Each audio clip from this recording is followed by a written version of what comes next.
Hello everyone, इस video में हम लोग पढ़ेंगे difference between balance force and unbalance force. ये 9th क्लास का साइंस का टॉपिक है। इसको खत्म करेंगे इस वीडियो में ताकि आपको आइडिया लग जाए कि दोनों के बीच में डिफरेंस क्या होता है। सबसे पहले जब हम बात करते हैं बैलेंस फोर्स की, तो ये वाली जो फोर्स होती है ना, ये हर जगह से किसी भी अगर ऑब्जेक्ट पे लग रही हैं तो साइज में इक्वल होती है, एज इन हर जगह से इक्वली लगती हैं और हमेशा अपोजिट डायरेक्शन में होती है। ठीक है, they are equal in size, जिसे बेसिकली हम मैग्नीट्यूड भी बोल सकते हैं, and opposite in direction. That is the first thing about balance force. अभी एग्जाम्पल देके जब समझाएंगे तब आपको क्लियर हो जाएगा कि मतलब क्या है। If the resultant of all the forces acting on a body is zero, the forces are called balance force. मतलब सपोज कोई एक ऑब्जेक्ट है, एक बुक रखी है कहीं पे भी, उसके ऊपर फोर्स लग रही है, चाहे फ्रिक्शन हो, ग्रेविटेशन हो गई, एवरीथिंग, जो भी फोर्स उस पर लग रही है उस टाइम पे, और उसका रिजल्टेंट अगर जीरो आ रहा है, मतलब कुछ भी ऐसा नहीं कह सकते कि ये फोर्स निकल रही है, बिकॉज एक फोर्स दूसरी फोर्स पे मतलब उसको बैलेंस आउट कर रही है, तो ऐसी फोर्स को हम बैलेंस फोर्स बोलते हैं। इसके भी एग्जाम्पल देखते हैं कुछ, लेकिन उससे पहले कोई भी बॉडी जिसके ऊपर बैलेंस फोर्स एक्ट कर रही है, वो अपनी पोजीशन चेंज नहीं कर सकती रेस्ट से, and in the same way अगर वो मोशन में है तो वो दोबारा रेस्ट पे नहीं आ सकती। ठीक है, मतलब क्या है, a body under the action of balance force does not change its position of rest. वो अपनी पोजीशन चेंज नहीं करती। अगर एक बुक है जो टेबल पे रखी है, वो तब तक वहीं पे रखी रहेगी, कुछ नहीं मूवमेंट होगा जब तक उस पर कोई और फोर्स ना लग जाए जो बैलेंस फोर्स को अनबैलेंस कर दे। ठीक है, और ऐसा लग रहा है कि कोई फोर्स एक्ट नहीं कर रही है। अब जैसे आप एग्जाम्पल लीजिए टग ऑफ वॉर का। यहाँ पे ये ए साइड के बच्चे हैं जो इसको पुल कर रहे हैं, एंड बी साइड के बच्चे हैं जो उसको पुल कर रहे हैं। ठीक है, लेकिन एक मूवमेंट ऐसा आता है कई बार जब दोनों में से वो जो ये जो पूरी आपकी जिसे कहते हैं ना रस्सी जो है, ये किसी भी डायरेक्शन में जानी रुक जाती है। अगर वो किसी भी डायरेक्शन में नहीं जा रही है, दैट मीन्स यहाँ की फोर्स और यहाँ की फोर्स बैलेंस हो गई है। दोनों की जो फोर्स है ना वो बैलेंस हो गई है। तो example is tug of war. If two teams are pulling the rope, then the rope does not move in either direction. कई बार ऐसा होता है कि दोनों पुल कर रहे हैं लेकिन वो रोप कहीं भी नहीं मूव कर रही है। The forces exerted by the two teams are balanced. जो इन्होंने फोर्स करी और जो इन्होंने फोर्स लगाई वो बैलेंस हो गई है, तो इसीलिए अब इट इज नॉट मूविंग। ठीक है, एक दो पॉइंट और which is very important to understand. If a number of balance forces act on a stationary body, the body continues to remain in stationary position. Suppose कई सारी balance forces act कर रही है एक स्टेशनरी बॉडी पे, तो जो body है वो स्टेशनरी पोजीशन में ही रहेगी अनटिल एंड अनलेस कोई और फोर्स ना लग जाए जो उसको अनबैलेंस कर दे। ठीक है, if a number of balance forces act on a body in uniform motion, the body continues to be state of a uniform motion. Suppose ये गाड़ी यहां से चल रही है, ये एक यूनिफॉर्म मोशन में चल रही है, जब तक कोई और, अभी तो ये बैलेंस फोर्स मतलब आप ये मान लो उस पर बैलेंस फोर्स अगर लग रही है, तो जब तक कोई और फोर्स उस पर ना लग जाए जिसकी वजह से वो सारी फोर्सेस अनबैलेंस्ड हो जाए, तब तक ये गाड़ी चलती ही रहेगी। मतलब रेस्ट पे है तो रेस्ट पे रहेगी, अगर मूव कर रही है तो मूव करती रहेगी, अगर सारी फोर्सेस बैलेंस हो रही हैं तो। जो चेंज आता है उसकी डायरेक्शन में, उसमें मोशन जो आता है वो आता है किस वजह से, वो आता है जब कोई अनबैलेंस फोर्स लग जाती है।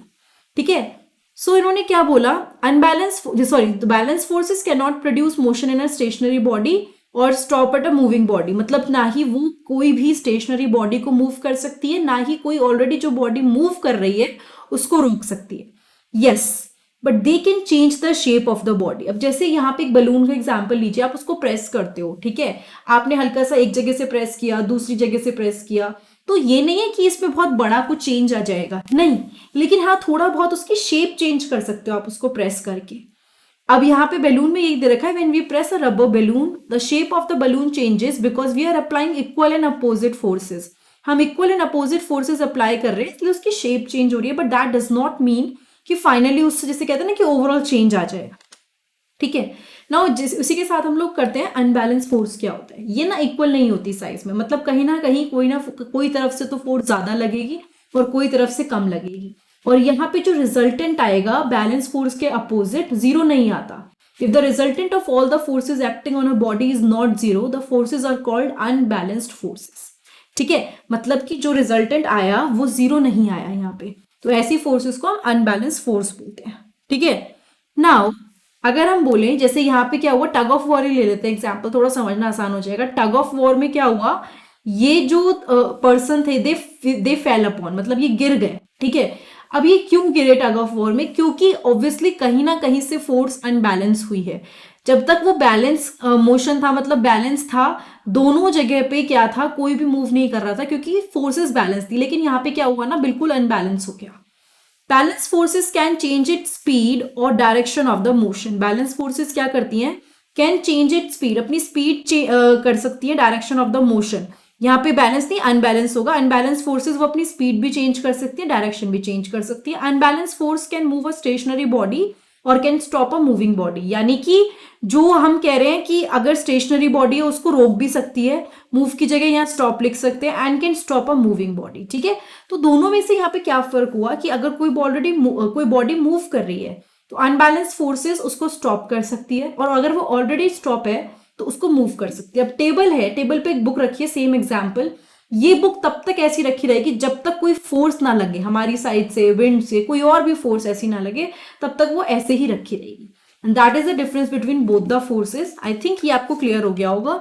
ये अब इसके बारे में थोड़ा सा और पढ़ लेते हैं। In case of tug of war, if one of the team suddenly releases the rope, कोई एक टीम एकदम से रोप रिलीज कर दे, then unbalance force act on the other team due to which it falls backward. तो दूसरी team पे unbalance force act करती है। If there were no unbalance force of friction, या कोई भी फोर्स सपोज नहीं है, हवा नहीं है, एयर रेजिस्टेंस नहीं है, तो ये person will keep on moving.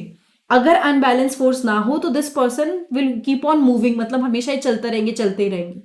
Also if the speed of direction of motion of body changes, if the speed of direction of motion of a body changes, then some unbalanced force acting on it। देखो मतलब एक simple सी बात क्या बोली, अगर किसी की भी स्पीड चेंज हुई है, मोशन आया है किसी के अंदर, इसका मतलब ये है कि कोई ना कोई अनबैलेंस्ड फोर्स उस पर जरूर लगी है। And that is the difference between balance force and unbalance force. I really hope कि आपको थोड़ा बहुत समझ में आया हो। एंड अगर ये वीडियो आपको अच्छी लगी तो आप like, comment, subscribe, share check करना मत भूलिएगा, playlist, and most importantly description box को जरूर चेक कीजिएगा, आपको कुछ ना कुछ काम का मिल जाएगा। वरना प्लेलिस्ट का मैं लिंक दे रही हूँ जिसमें आपको वीडियोस मिलेंगी different which you can check. And अगर ये वीडियो अच्छी लगी तो please like, comment, subscribe, share करना बिल्कुल मत भूलिएगा। एंड बाकी मिलते हैं नेक्स्ट वीडियो में next time. Thank you so much.